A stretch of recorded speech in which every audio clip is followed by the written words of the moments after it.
Hey, I wanted to take a moment to review some numbers that I just reviewed with a client today who was pre-approved in the spring. Rates were lower, but the market, as you know, was much, much more intense, where you really had to bid up the price of the home about 10%.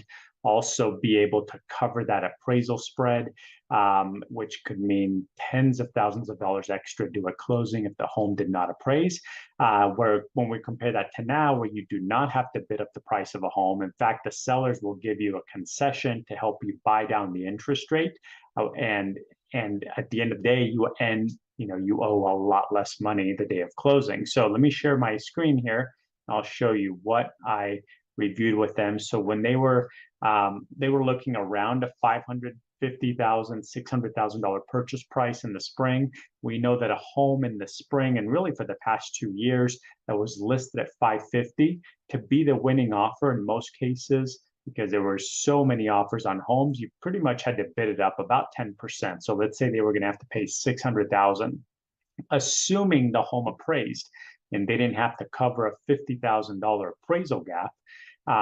They would get a rate somewhere around 4.75. They would owe 540, and they need about $65,000 at closing. Again, that's assuming that the home appraised and that they didn't have to bring 10, 20, 30, 40, $50,000 extra the day of closing just to get the deal to work, because they would not have gotten their offer accepted if they didn't offer the appraisal gap coverage to the seller.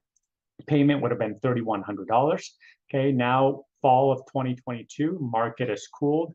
A home that's listed at 550, let's say you pay 550, you can ask the seller easily to negotiate a $10,000 seller credit, which your lender can use to buy down the interest rate from, let's say, high fives, low sixes, depending when, it's been so volatile, really, depending on the day, you can buy that down closer to 5%.